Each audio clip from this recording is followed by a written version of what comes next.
சின்ன முருகைய சிங்கார முருகைய. Hi friends, இன்றைக்கி வந்து 7ஆம் நாள் விரத சாப்பாடு தான் நம்ம வந்து பார்க்க போகிறோம். ஸோ பார்த்தீங்கன்னா இன்றைக்கி வந்து சாப்பாடு வந்து என்னென்னு பார்த்தீங்கன்னா தக்காளி சாதம் தான் வந்து வாங்கியிருக்கேன். ஸோ ஒரே சாம்பாராக சாப்பிட்டு வந்து போர் அடிக்க, அதனால் தக்காளி சாதம் வந்து சேஞ்சுக்காக வந்து மாற்றலாம் அப்படின்ட்டு வந்து மாற்றிருக்கேன்.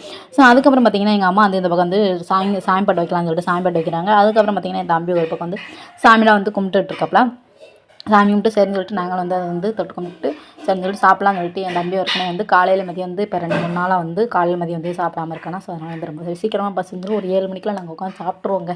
சரின்னு சொல்லிட்டு சாப்பாடு வந்து அவனுக்கு வச்சுட்ருக்கேன் எங்கள் அம்மா. சரின்னு சொல்லிட்டு அவனை வந்து தக்காளி சாதத்துக்கு வந்து அப்பளம் தான் நாங்கள் பொரிச்சோம். சட்னி வைக்கணும்னு நினச்சிட்டே இருந்தோம். டைம் ஆயிடுச்சு, அவனுக்கு வந்து அப்பளமே போதுன்ட்டானா. சரின்னு சொல்லிட்டு அப்பளத்தை வந்து பொரிச்சு சரின்ட்டு அதே வச்சு நாங்கள் வந்து சாப்பிட்டுட்ருக்கோம். ஸோ சாப்பிட்டு முடிச்சு பார்த்தீங்கன்னா இத்தனை நாள் கழிச்சு இன்றைக்கி தான் வந்து நான் ஆரம்பத்துலேருந்தே நான் இன்றைக்கி தான் இலையிலே உட்காந்து சாப்பிட்றேன். என் தம்பி மாலை போட்டதுலேருந்தும். ஏன்னா சின்ன பையனை வச்சுக்கிட்டு சாப்பிடவே முடியாது, டைம் இருக்காதா. அதனால் சரின்னு சொல்லிட்டு தட்டிலே தான் எப்போயுமே போட்டு சாப்பிடுவேன். இன்றைக்கி வந்து அவன் கொஞ்சம் சீக்கிரமாக தூங்கிட்டேன்னா அதனால் நான் வந்து போட்டு சாப்பிட்டேன். ஸோ அதுக்கப்புறம் வந்து நாளைக்கு வந்து ஒரு வீடியோ பார்க்கலாம். So okay, by.